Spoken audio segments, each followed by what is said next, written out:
Yo, what's up guys? Kai here, and welcome back to Let's Play Star Ocean: The Last Hope. Previously, the Oracle was killed, but luckily for us, Lymle's friend Ludi also knows the healing spell, and she lives in the very next village over, so that's our new destination. To our left here, we have yet another locked treasure chest, so let's go to the right and check out this banner.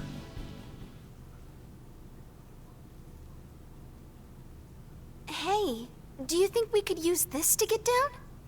Look! It may be worth a try.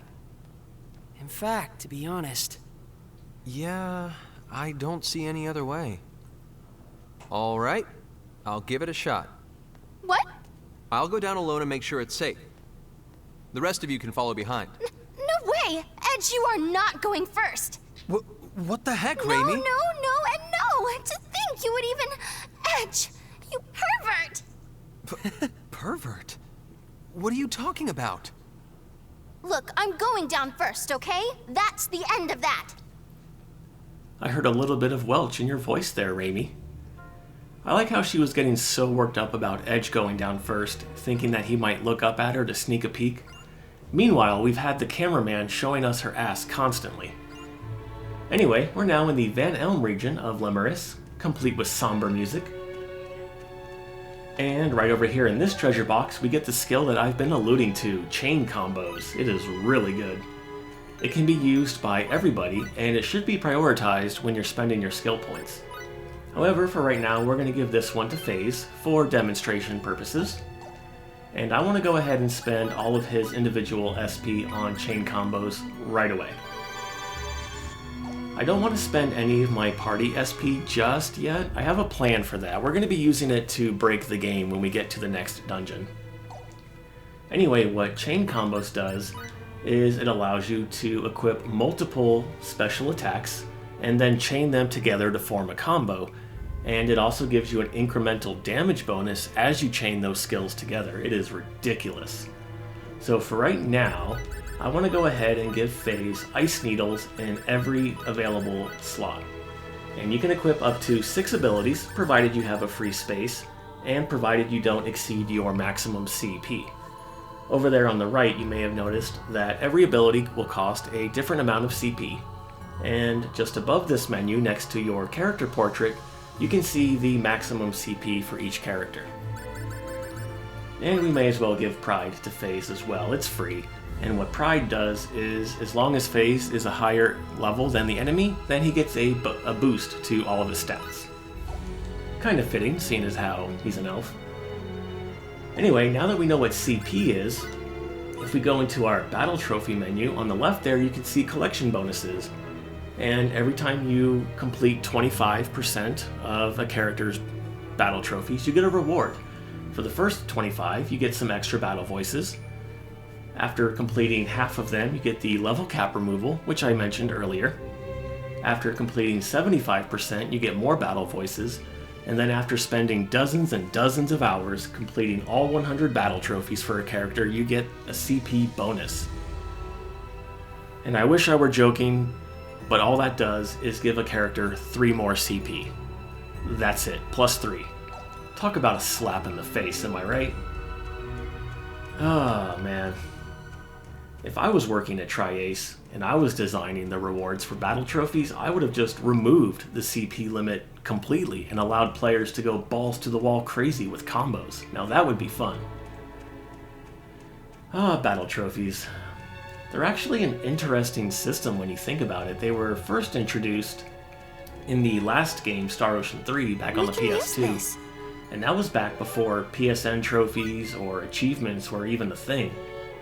And it was pretty cool because the rewards were decent, and you only had 300 battle trophies total, but it wasn't so bad because the AI-controlled party members could help you get them, and you could work on the grindy ones across multiple playthroughs. And then this game was getting made, and it's like the devs started smoking crack because not only did they triple the amount of battle trophies from one game to the next, but they took away the ability to work on the grindy ones across multiple playthroughs, and they took away the ability to let your party members that you're not controlling help you, which actually sucks. You might have noticed in our last battle with the Dragon Newt that Reimi hit him for exactly 111 points of damage, and if I was controlling her, I would have gotten that battle trophy, but since I wasn't, well, I wouldn't have. I just wish Tri-Ace could have, I don't know, found a good balance for battle trophies, because in the next game they turned it down way too much. There's only 100 in total, and then they added the quality of life change to allow you to see your progress at any given time on any given battle trophy. And that's one thing I hate, is not being able to see where I stand when I'm working on a goal, you know? Anyway, very first shop here in Woodley Village is the skill shop, and this is the reason why I wanted to save up my money here. How much do we have? 21,000? Yeah, we should be okay. I do want to sell the fire armlet that we took from Lymle earlier. Whoops. Okay, let's start with Taunt. I want to get one of those for Edge and Reimi. Not that we'll ever use it with Reimi, but it's there. We want to get Pickpocketing. Edge is the only character that can use Pickpocketing because Thief is usually the prerequisite job for Ninja. Yeah, there's the obligatory reference to Edge in Final Fantasy IV. Thought I wasn't going to make one, huh? And we want to get chain combos for Edge, Reimi, Lymle, and one other character for later. Okay, there we go. So let's go ahead and equip those skills. See, Taunt for Edge and Reimi. Taunt does what you think it does. It allows characters to draw aggro or attention on enemies.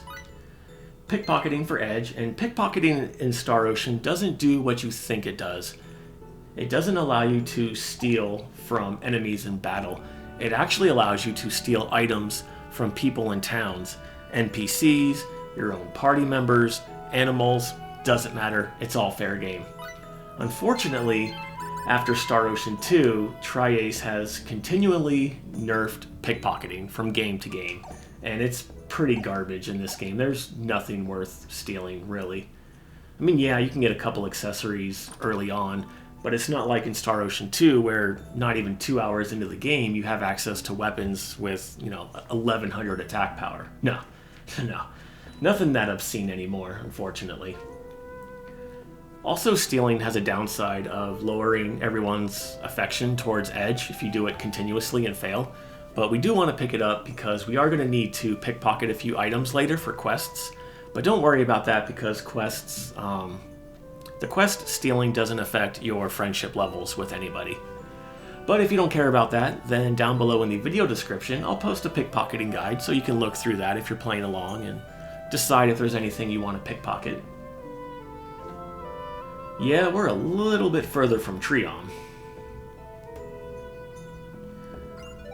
And if we talk to her, we get a hot chocolate. Ooh, I could go for one of those right now. It is -7 degrees outside right now.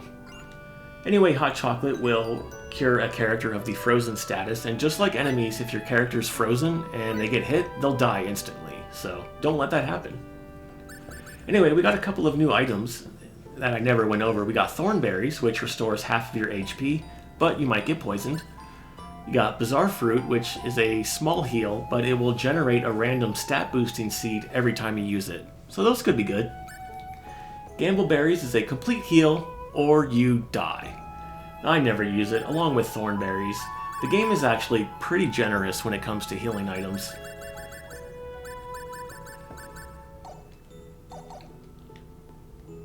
Let's see on the map here. Yeah, there's a box over here in the corner. Man, I love treasure sense. I wish more games had abilities like that. And here we get a curing sheet. That's a material used for crafting. And as always, I'll be sure to list all of the purchases down below in the video description as well. And here we get an anti-stunt amulet. That's pretty good for melee characters, and I might give that to somebody. Alright, here at the weapons shop, the torch bow it's optional. It's a fire elemental bow that's actually weaker than the hunting bow for Reimi. And even though a lot of the enemies we're going to be fighting are weak to fire, if you have the hunting bow, then you'll deal the same amount of damage. So if you're low on cash, I wouldn't worry about buying this, unless you don't have the hunting bow. but we are going to buy one just for the sake of adding it to our weapon data collection. Let's get a flame wand for Lymle. Again, Mystic Chainmail is optional. If you crafted the iron protector for Reimi, then that would be better. And I'll be doing that in between episodes because now we can finally buy iron. Yeah. The bandit's gloves are required for pickpocketing, and as you can see, they're a little pricey. I wouldn't buy them now because we are going to find one later for free. But I do want to buy up to 9 irons. And I believe I already have 4. Wait, I have 3. So yeah, let's get 6 of those. And I do need a couple of bowstrings. We'll go with 5.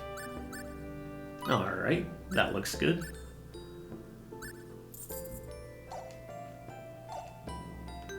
So let's go ahead and equip the Flame Wand on Lymle. That is also a fire elemental. Although you won't be using her normal attacks. Ever. They suck.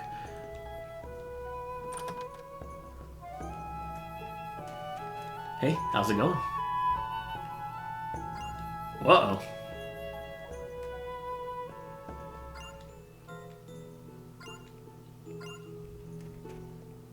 And over here at the inn, we get another item. This one can be easy to miss, especially since, as I said, the game's pretty generous when it comes to healing items. I don't find myself using the inns too often. And here we get some fresh sage. Can never have too many Phoenix Downs.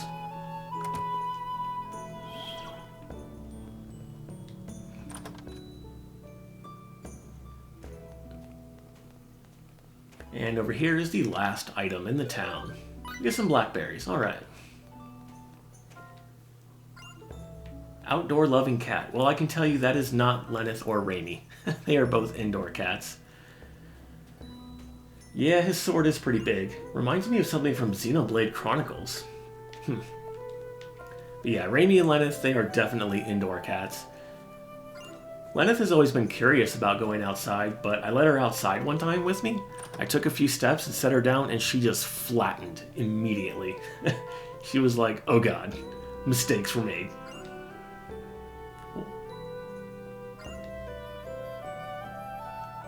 Well, why don't you just go look for her?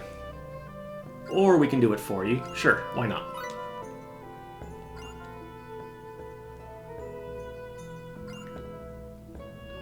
Big brown bow tied around her waist. Alright. And in order to complete this side quest, all we have to do is come out and swing a right, and she's right here. Foolhardy Girl. What a name.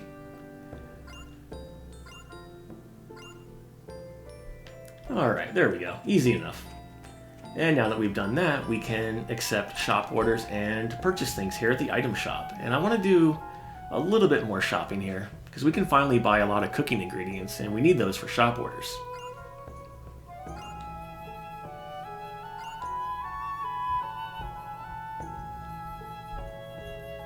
Yeah, we could help you find your cat. Why not? We have time. It's not like the people in the next village over are dying or anything. Hell, Lymle's grandpa is just sitting around getting stoned. And for helping the little girl, she now wants us to help her again, this time finding her lost cat.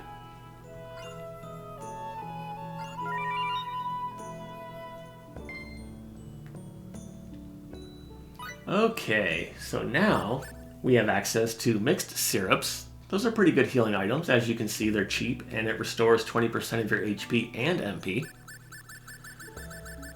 Okay, so for crafting here, I want to get up to 2 Sharkskins. And then we need up to 2 of these special Warishita sauces. You might have a couple of these. They drop from the skeleton soldiers in the Alanair Citadel. We need 2 Pie Crusts. I need 2 fresh creams. Up to 4 white rices. Looks like we already have 5, so we're good there.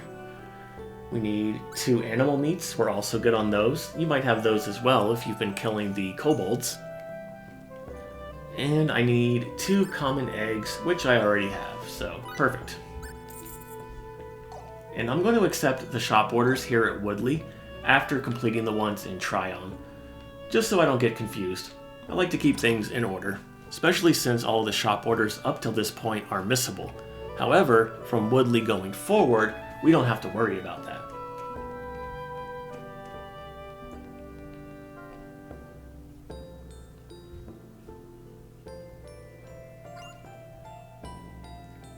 Oh, so that's what Ludi is short for, Lutea. Kinda makes me think of Artea from Lufia. But yeah, like he said, Lymle's friend is right up here in this house. Hey, is Lutea home? Well, yeah, that's why we came. But before talking to her, if we come over here and examine her staff in the corner here, you get the weapon data for it. This one's really easy to miss.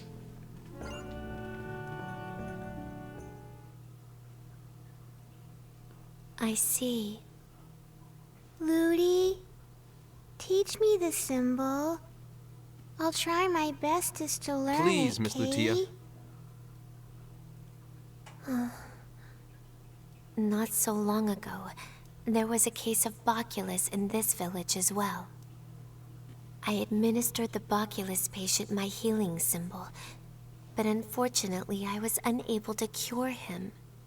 Oh no. What does that mean? I don't know.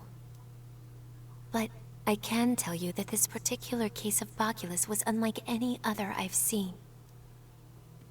Healing symbols are crafted by learning the source of the sickness and incorporating that knowledge into the symbol. To cure this new form of bacculus, we need to uncover its source. How do we do that? That, I'm afraid I do not know. Anytime there's something you don't know, you just ask Grandpa. Grandpa knows everything, Kay. Ah, Gimdo, that's right! Right. We're going back to Treon. Wait. Take this. A symbol stone. You don't miss a trick, do you, Lim? That's nothing. A symbol stone? To create a healing symbol for this sickness, you must first discover its source and bring it back. The symbol stone is a vessel for that purpose. So it's kind of like a sample container. So we find this source of the disease and put it in here. That's right. I should be the one to make the journey, but... We'll handle it for you. We've got our reliable little friend Lim here to help us, after all. Friend? Friends. Friends. That kind of makes me smile, Kay. Oh? You're not used to having many friends, Lymle? Blah. I don't need friends like you. I'd like to sit down and have a serious talk with you sometime. Come on. Let's get back to the village, Kay.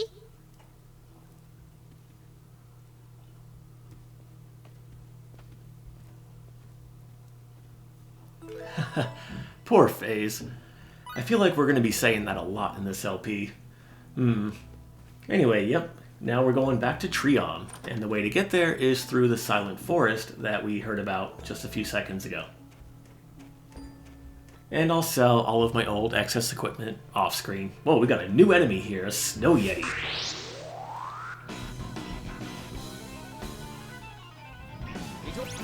So this would be a good time to not only show off ice needles, but now that we have other weapons, if you go into the setup command for a character, you can change your spells whenever you want to, and if you press L1 or R1, you can also switch out their equipment mid-battle, so that could be pretty nice. But like I said in regards to Reimi and her torch bow, even the enemies that are weak to, fire, the torch bow is going to deal the same amount of damage as her hunter's bow.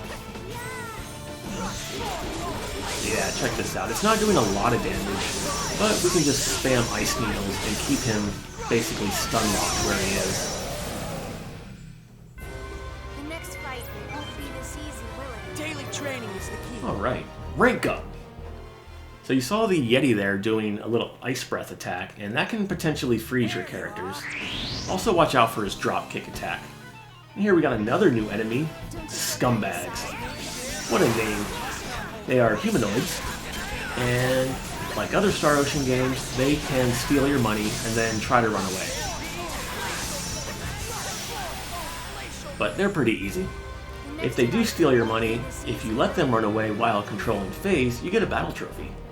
And conversely, if you're controlling Lymle and you kill them, not only will you get your money back, but you'll get a battle trophy for her as well.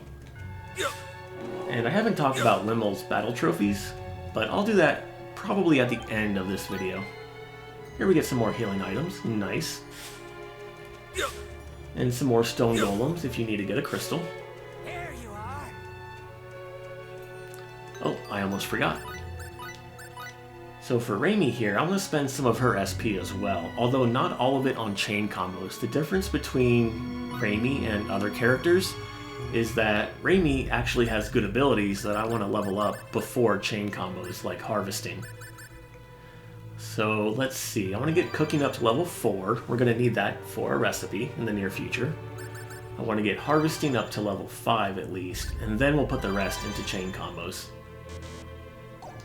But yeah, characters that you use in battle definitely go for chain combos first, like Phase and I suppose Lymle. Edge, you still want to hang on to all of his SP until we finish the next dungeon. Trust me, it'll be worth it. We can use this. And here we get some ginseng, bizarre fruit, and a caterpillar fungus. The ginseng and the fungus are both used for shop orders here at Woodley, so this is where you would get those. And we got another new enemy here. These turtles are also weak to fire, I believe. And they have a unique property that whenever you blindside them, they retreat into their shell. Yeah, they are weak to fire. And as you might guess, they block all attacks while in their shell. And that also goes for if you're just attacking them normally from behind. Most attacks will just get parried. A good way to deal with them is to just shoot ice needles in their face. That's a good way to get rid of a lot of enemies. I was just getting warmed up. Bring 'em on. And we get another hot chocolate. Nice. I believe that's it for all the new enemies in this immediate area. So what I'm going to do is clear out this dense pack of enemies off screen, and when we come back, I am going to turn the Mana Yetis into a Monster Jewel, because as you can see here, we get an accessory that increases critical hit chance, and this will stack with everything. It's really good for this point in the game. You can also see you get a little bit more defense and attack. And the enemies in this area give you 2% per kill, so you gotta kill 50 Mana Yetis in order to max out the analysis rate, and I think it's worth it. I'm also gonna max out the Apprentice Scumbag analysis to turn that into a jewel, because that one gives you an increase to money that you gain after battle. So I'm gonna take care of that, and I'll be right back. Alright, we're back. Took care of most of the enemies in the area, although I was a little bit short for completing the analysis data for the scumbags. I needed one more kill. But that's okay, we'll get it eventually. And like I said, for the Mana Yetis, I turned that into a Monster Jewel and gave that to Phase, because the increased critical hit chance also affects spells. Yeah, in this game, spells can crit also. It's really nice. If you wanted to get 2 of the Mana Yeti necklaces, then that would be good too.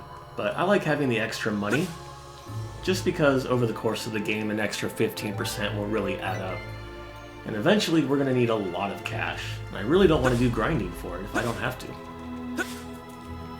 Alright, over here, get another gathering point. Here we go.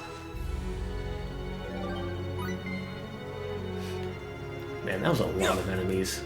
That is one negative thing about this game, is the dungeons and some of the field areas just have way too many mobs. We are getting a little low on time, so we're going to speed through this next section here. Uh-oh, we're low on aquaberries.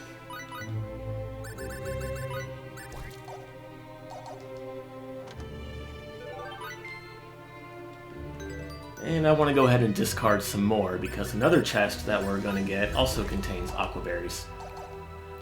Oh yeah, while clearing out the area, Edge gained a level and he learned Silence. And it does what you think it does. It will attempt to silence enemies. Although I never use it. Here we get 51 full. Gee, thanks. And if you don't want the AI to use abilities, you can go into your skill menu here, and you can press the square button, and you see next to the spell name it says on. Well, now it's off, and that means the AI will never use that spell. That's really cool. Although speaking of silence, Lymle does learn it, and she can get trophies for killing silenced enemies. And over here we get the Fairy Orchid. Yeah, we're going to need this in order to go through the Silent Forest because, like somebody in Woodley told us, it's full of illusions. Yeah, just like the forest in Star Ocean 3! What is it with JRPGs and forests with illusions or fairies that trick you? Yeah, if you tried to come here earlier without the Fairy Orchid, this path would be blocked off by trees and rocks. And we got another new enemy, also from Star Ocean 3, the Man-Eater trees. These guys are dangerous up close, so I like to kill them from a distance. And as usual, Ice Needles is a good way to go. As you can see here, they can thrash about their limbs and just whip the shit out of you. And if they're in rush mode, that's a pretty guaranteed way of losing your bonus board. Edge, can you not get paralyzed? Lymle, can you not cast spells, please? There we go. Let's give a Basil to Edge. So Man-Eater trees are weak to fire, but again, the Hunting Bow is better. And they can drop fire gems, which we're going to need for crafting and shop orders. We're going to need 7 in total, and now I'm up to 3. So I'm going to be farming the rest of those off-screen. The Man-Eater trees, they also have a mid-range attack where they shoot fruit bombs at your characters. That can be a little troublesome. But as long as you keep your range and hit them with Reimi or Faze's Ice Needles, you should be good to go. They are fairly susceptible to being frozen. They also have auto regen like the Mandrakes. But they're easy enough. Bring 'em on. Man, having really good luck with those fire gems. Here we go. Ooh, wooden stick and lacquer. We need those for some future shop orders as well. And whoops. There you are. Here's Sir Francis, the little girl's cat.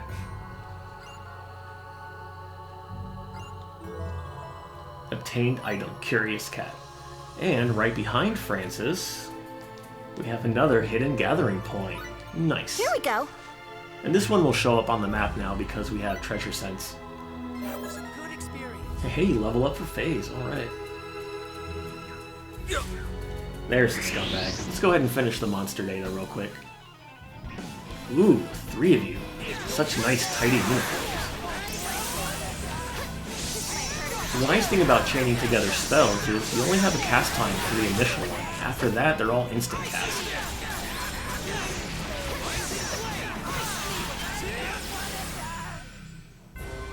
I must say, that wasn't very challenging. So now if we go into our monster data, we'll go down to the scumbag, turn it into a monster jewel, and as you can see here, we get 15% more full after each battle. And we'll just give that to somebody who really doesn't need to be critting or dealing damage. Yeah, we'll give it to Lymle. She loses a little bit of intelligence, but as a caster, as I mentioned, it's going to take her a while to really deal some decent damage. And even then, the melee will totally outclass her. She does get decent, it just takes a long time. Here we get health seeds. Those increase your maximum HP. As you might imagine, for some reason seeds are considered a food. And I like to hang on to one of each of these because we need them for a shop order in the post-game. However, if you don't care about the post-game, then feel free to use them now. Whoops, missed a gathering point.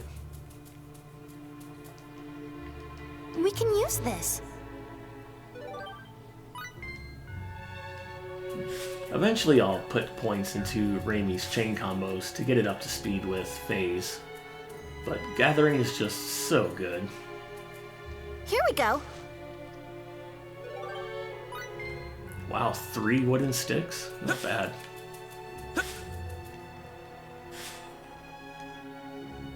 And now that we have the fairy orchid, we can cross back here to the Thalia Plains. If we tried to come here sooner, there would have been a big boulder blocking the path. Or so we thought. Turns out it was just an illusion. And there's some more aquaberries. But yeah, this is the path that I talked about earlier that loops around. You can see the Calnus off in the distance there. And I'm going to call it quits here, because when we come back, we're going to go back to Triom, talk to Gimdo, to find out where the source of the bacculus is, and then we'll go collect it to try and create a cure. In between episodes, as I did mention, I am going to spend some time farming all of the necessary items to complete shop orders here. Gamble berries can be collected from gathering points, along with ginseng. And we just purchased all of the ingredients needed to make custard pies, oyakodons, hunting bows, and flame swords. Again, if you don't have the flame gems needed, you can get them from the man-eating trees, and you need 2 of them per flame sword. I plan on making 2 of them. So that's going to be it for this one, guys. When we come back next time, we'll do everything that I just said. And stick around if you want to hear a brief description of some easy battle trophies for Lymle. Otherwise, thank you guys so much for watching. My name is Kai, and I'll see you next time. Take care. Okay, let's take a quick look at some easy battle trophies for Lymle if you plan on going after them. Just looking at our first page here, using the fire symbol on an enemy weak to fire should be easy. There's about 5 or 6 enemies on Lemurus that are weak to fire. Obtain a bonus board tile, pretty self-explanatory. Number 3 is also really easy to get if you just use Cerberus. If you want to get her incapacitated 10 times, you can get another easy battle trophy, although this line is easier accomplished later when you can just get her one shot over and over and over.